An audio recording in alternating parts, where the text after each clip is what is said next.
You know that among my girls, the person no dey behind, they beside them. Ada, you hear? Ada, can you repeat what you talk again? I say, you know they among my girls why they send out. So Ada, this thing what me and you dey here? What say me and you dey here? They do this the work of the Lord. They do hookup. I no say you. So you use radio station, add small hookup on the side. I say she know that the girls when they send out. No, now make her wait because this lifestyle. I talk and say na hookup. I want so see Ada, her. You get girls.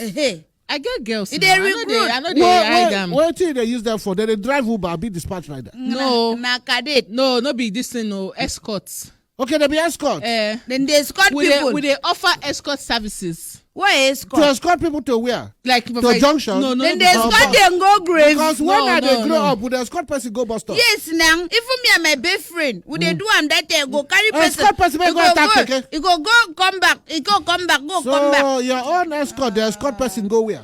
Now, for example, see you Hey, shut up. For example, Now me say make I sure. For instance, example, Oh yeah, let's have it. I go forgive you this one time. Oh yeah, for instance, example, For example, you dey your house. Good. Light day, food day, internet day.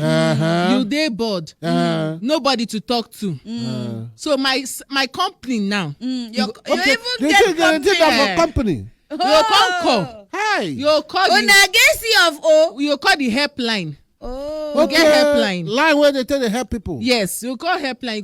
You go talk say you need escort services. Okay, they hear to escort you to. At least today you don't believe me, okay? Then Hi. they will come ask you say the helpline people. They call them the helpline. They get decks. They'll come ask you say what desktop charger? No, they'll come say what are your preference, please?